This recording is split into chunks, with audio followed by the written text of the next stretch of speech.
حضرات گرامی، مجھے یاد ہے آج سے کئی سال پہلے جب غازی پور حاضری ہوئی تھی تو اکبر الہ آبادی اور ان کے معاصرین کے متعلق یہیں اسی ہال میں ایک رابطہ ادب اسلامی کا سیمینار منعقد ہوا تھا۔ اس میں حضرت مولانا سید محمد رابع حسنی ندوی، حضرت مولانا سید محمد واضح رشید حسنی ندوی اور حضرت مولانا عبداللہ حسنی ندوی، یہ تینوں بزرگان دین موجود تھے۔ افسوس کہ اب یہ تینوں بزرگان دین موجود نہیں ہیں، لیکن اللہ تبارک و تعالیٰ کا فضل و احسان ہے کہ ان تینوں بزرگوں اور اپنے خاندان کے دوسرے تمام بزرگوں کی روایات کے امین، جامع اور پاسدار کی شکل میں ہمارے سامنے آج کی اس مجلس کے صدر محترم اور سیمینار کے سرپرست حضرت مولانا سید بلال عبدالحی حسنی ندوی مد ظلہ العالی ہمارے ساتھ موجود ہیں۔ میں اس شعر کے ساتھ کہ جس بزم میں صحبا ہو نہ ساغر ہو نہ خم ہو، جس بزم میں صحبا ہو نہ ساغر ہو نہ خم ہو، رندوں کو تسلی ہے کہ اس بزم میں تم ہو، نہایت ہی ادب و احترام کے ساتھ میں گزارش کر رہا ہوں مخدوم و مکرم حضرت مولانا سید بلال عبدالحی حسنی ندوی صاحب سے کہ وہ خطبہ صدارت اور زاد راہ ہمارے سامنے پیش فرمائیں۔ الحمد للہ رب العالمین، الصلاة والسلام على سید المرسلین وخاتم النبیین سیدنا ونبینا ومولانا محمد وعلى آلہ وصحبہ اجمعین وعلى من تبعهم بإحسان إلى يوم الدين، أما بعد، فأعوذ بالله من الشيطان الرجيم، والذين جاهدوا فينا لنهدينهم سبلنا وإن الله لمع المحسنين، صدق الله العظيم۔ حضرات علماء کرام، دانشوران ملت اور میرے دینی اور ایمانی بھائیوں، یہ اجلاس جو صبح سے جاری ہے یہ ایک فریضے کی ادائیگی تھی۔ جن حضرات کو اللہ تبارک و تعالیٰ نے قبول فرمایا دین کی خدمت کے لیے، ملت کو صحیح رخ دینے کے لیے، اور اللہ تبارک و تعالیٰ نے ان کو وہ صلاحیت عطا فرمائی کہ جس کا انہوں نے بھرپور استعمال کرتے ہوئے امت کو ایک راستہ دیا، یہ ایک امانت بھی ہے اور ایک وراثت بھی ہے۔ یہ شخصیت پرستی نہیں ہے، حقیقت میں صفات سے اپنے آپ کو آراستہ کرنا اور اس کے لیے چراغ تلاش کرنا، یہ ہماری ذمہ داری ہے۔ اور جب تک چراغوں میں روشنی ہے سے فائدہ اٹھانا، روشنی کا تذکرہ کرنا اور اس سے استفادے کی تلقین کرنا، یہ ہم سب کی ذمہ داری ہے۔ اور سچی بات یہ ہے کہ یہ روشن چراغ کبھی بجھتے نہیں۔ دیکھنے والے سمجھتے ہیں کہ وہ نہیں رہے دنیا میں، لیکن ان کی روشنی قائم رہتی ہے، ان کی محنتیں زندہ رہتی ہیں، اور ان کا علم، ان کی تصنیفات، ان کے قائم کیے ہوئے ادارے اور وہ سارے کام کہ جو اللہ کی رضا کے لیے اور اللہ کے بندوں کو اللہ سے ملانے کے لیے وہ کر کے جاتے ہیں، وہ ہمیشہ زندہ رہتے ہیں، قائم رہتے ہیں، اور اللہ کا فیصلہ ہوتا ہے تو اللہ تعالیٰ قیامت تک ان کو باقی رکھتے ہیں۔ اللہ تبارک و تعالیٰ کبھی کسی مخلص کے عمل کو ضائع نہیں فرماتے، اور خاص طور سے جو اپنی جان کھپا دے، جو اپنی زندگی لگا دے، جو اپنی ساری صلاحیتوں کو صرف کر دے اللہ کے لیے، اللہ کے راستے میں، اللہ کے دین کی سربلندی کے لیے، اعلاء کلمت اللہ کے لیے، امت کو صحیح رخ دینے کے لیے، امت کو صحیح راستے پر لانے کے لیے وہ حالات کا مقابلہ کرتا ہو، وہ چیلنجز کو سمجھتا ہو اور اس سے نبرد آزما ہونے کے لیے اپنے اندر قوت رکھتا ہو، قوت فیصلہ بھی ہو اور قوت عمل بھی ہو، ایسے افراد خال خال پیدا ہوتے ہیں۔ یہ سعادت ہے اس شہر کے لیے اور یہ ہم سب کے لیے باعث برکت ہے کہ ایسی بابرکت شخصیت کا تذکرہ ہے جس کے اندر میں سمجھتا ہوں کہ قوت عمل کے ساتھ اخلاص کی جو طاقت تھی وہ کم لوگوں میں ہوتی۔ عام طور پر آپ دیکھیں گے جو لوگ میدان عمل میں آتے ہیں، اللہ تبارک و تعالی ہم سب کی حفاظت فرمائے، اس کے پیچھے نہ جانے کیا کیا خیالات اور کیا کیا اغراض ہوتے ہیں۔ وہ لوگ کہ جو پورے اخلاص کے ساتھ خالص اللہ کی رضا کے لیے، اللہ کے دین کی سربلندی کے لیے اپنے آپ کو کھپا دیں، جس کے لیے قرآن مجید نے جاہدوا کا لفظ استعمال فرمایا، والذین جاہدوا فینا لنہدینہم سبلنا۔ سچی بات یہ ہے کہ جان کھپانے والی جو بات ہے یہ مولانا پر پوری طرح صادق آتی ہے۔ مولانا نے اپنی جوانی سے لے کر ان کا جو بچپن گزرا ہے وہ کس قسم پرسی کے عالم میں گزرا ہے۔ انہوں نے جوانی کے جو اوقات گزارے کن قربانیوں کے ساتھ گزارے، آج یہاں ہیں کل وہاں ہیں، کبھی دہلی میں ہیں کبھی دوسرے شہر میں ہیں، صرف اللہ کی رضا کے لیے گلی گلی پھرنا، شہروں شہروں جانا، اللہ کے بندوں کو صحیح راستہ بتانے کے لیے، اور صرف اللہ کی رضا پیش نظر رکھ کر، یہ ایسی صفت ہے۔ میں آپ سے کیا عرض کروں کہ آج یہ عنقا ہوتی چلی جا رہی۔ مولانا کی زندگی ہمارے لیے ایک نمونہ ہے کہ ایک طرف اخلاص کی وہ گہرائی اور دوسری طرف وہ قوت عمل جو مولانا کے اندر ایک جہد مسلسل کی شکل میں نظر آتی ہے۔ وہ 92-93 سال کی عمر میں بھی ایک جوان مرد نظر آتے ہیں، جو میں نے تو جو مضمون لکھا اس کو غالباً عنوان بھی یہ رکھا کہ پیر جوان مرد کا اگر کسی پر لفظ اور یہ لقب صادق آتا ہے تو واقعہ یہ ہے کہ مولانا عزیز الحسن صاحب پر صادق آتا ہے۔ انہوں نے کبھی پرواہ نہیں کی اپنی صحت کی۔ میرے دوستوں، میرے بھائیوں، میں عرض کرنا چاہتا ہوں اس اختتام پر، اس اجلاس کے اختتام پر میں اکثر عرض کرتا ہوں جلسے ختم ہوتے ہیں لیکن کام ختم نہیں ہوتا، جلسوں کا اختتام ہوتا ہے اور کام کا آغاز ہوتا ہے۔ مولانا کی زندگی ہمیں سبق دیتی ہے، ان کا اخلاص ہمیں سبق دیتا ہے، ان کی جہد مسلسل ہمیں سبق دیتی ہے، ان کا وہ ملت کے لیے گھلنا ہمیں سبق دیتا ہے، ان کی قربانیاں ہمیں سبق دیتی ہیں۔ انہوں نے کبھی کسی موقع پر وہ چاہتے تو اب نہ جانے کتنی دولت اکٹھا کر لیتے، کیسے اعزاز وہ حاصل کرتے، مختلف تحریکات میں اور مختلف جمعیتوں میں ان کے لیے نہ جانے کتنی جگہیں تھیں، لیکن کبھی بھی انہوں نے کوئی سودا نہیں کیا اور دین کے لیے کہیں بھی اس کو گوارا نہیں کیا کہ وہ کہیں پر بھی پیچھے ہٹ جائیں اور کہیں بھی جو ان کو اللہ تعالیٰ نے صلاحیت دی ہے وہ اس کا استعمال نہ کریں اور کہیں بھی ایک انچ کے لیے وہ ذرا سا دائیں بائیں ہو جائیں، اس کا کوئی تصور ان کی زندگی میں نظر نہیں آتا۔ ایسے لوگ کم ہوتے ہیں۔ میں مولانا کو مجھے دیکھنے کا موقع ملا اور بار بار ملا، آخر میں 10 مرتبہ یہاں الحمدللہ حاضر ہوا اور کسی نہ کسی درجے میں اس ادارے سے ذمہ داری کا بھی تعلق رہا، اور خود مولانا کا تعلق ندوۃ العلماء سے بڑا گہرا تھا۔ ادھر آخری سالوں میں عرصے سے وہ ہماری وہ ہے انتظامیہ ہے، اس کے ممبر تھے ندوۃ العلماء کے۔ اس کے علاوہ ان کا جو گہرا تعلق حضرت مولانا علی میاں رحمۃ اللہ علیہ سے تھا، اور پھر اس کے بعد حضرت مولانا رابع صاحب رحمۃ اللہ علیہ سے تھا، اور اسی اعتماد کا نتیجہ تھا کہ حضرت مولانا رابع صاحب نے باقاعدہ ان کو اجازت بیعت و ارشاد بھی عطا فرمائی۔ لیکن سب سے بڑی چیز، اور یاد رکھیے میں اس کو واضح کرنا چاہتا ہوں کہ اجازت کوئی ایسی علامت نہیں ہے ولایت کی، نہ جانے اس میں آدمی سے کہاں کہاں غلطیاں ہو سکتی ہیں۔ حضرت شیخ الحدیث رحمۃ اللہ علیہ تو کہتے تھے کہ ہم تو کبھی کبھی صلاحیت کو دیکھ کر اجازت دیتے ہیں، اگر آدمی اس کو آگے بڑھائے تو آگے بڑھتا ہے، ورنہ کبھی کبھی وہ اس قدر پیچھے کی طرف جاتا ہے کہ گڑھے میں گر جاتا ہے۔ یہ کوئی علامت نہیں، لیکن مولانا کا اصل جوہر جو تھا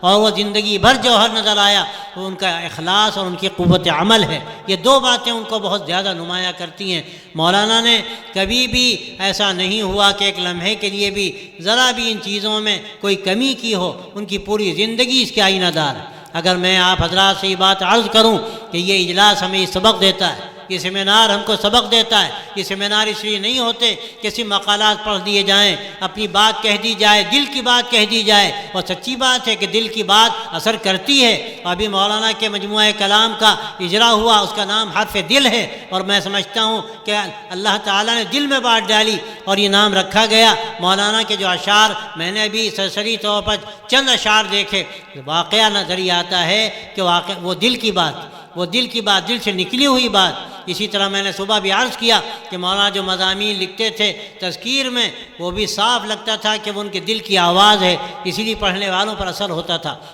اس میں فکر کی بلندی بھی تھی، اور اس کے ساتھ ساتھ دل کا جو گداز ہوتا ہے وہ صاف نظر آتا تھا، ان کی تڑپ نظر آتی تھی ملت کے لیے۔ یہ وہ صفات ہیں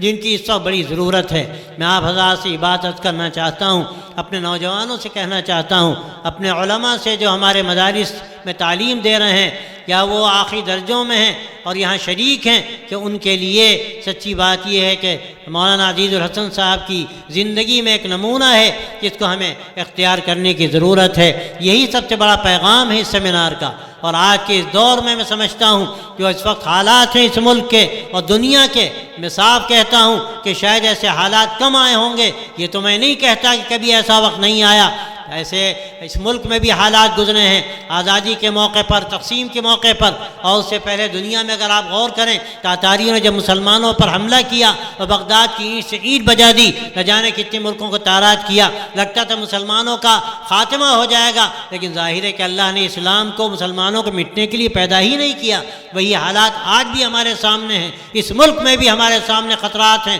لیکن جیسے بات صبح کہی گئی کہ مولانا کی لغت میں مایوسی کا لفظ نہیں تھا، مولانا کی لغت میں کوئی ایسا لفظ نہیں تھا کہ جس کے نتیجے میں آدمی کے اندر ہراسانی پیدا ہو، کسی درجے میں وہ یہ سوچنے لگے کہ اب راستے سارے بند ہو گئے۔ اللہ تعالیٰ نے کبھی راستے بند نہیں کیے، لیکن جو میں نے آپ کے سامنے آیت پڑھی ہے، شرط یہ ہے کہ ہم اسی جان فشانی کے ساتھ، اسی قربانی کے ساتھ اپنی جان کو کھپاتے ہوئے آگے بڑھیں، لیکن شرط یہ ہے کہ اللہ کی رضا کے لیے، اللہ کے راستے میں، اللہ کے دین کے لیے اپنے آپ کو آگے بڑھائیں گے۔ اللہ تعالیٰ ایسے لوگوں کے لیے راستے کھولتا ہے، راستے کبھی بند نہیں ہوتے۔ اور اللہ تبارک و تعالیٰ نے راستے کھولے جب وہ زمانہ تھا انگریزوں کا اور لگتا تھا کہ مسلمانوں کا وجود خطرے میں ہے، اللہ تعالیٰ نے توفیق دی ہمارے علماء کو، انہوں نے مدارس قائم کیے دین کی حفاظت کے لیے، انہوں نے ایسے ادارے قائم کیے جہاں انہوں نے شریعت اسلامیہ کی پاسبانی کا فریضہ انجام دیا، اور اللہ تعالیٰ نے اس کے نتیجے میں آج کتنی بڑی تعداد میں آج مدارس نظر آتے ہیں، علماء نظر آتے ہیں۔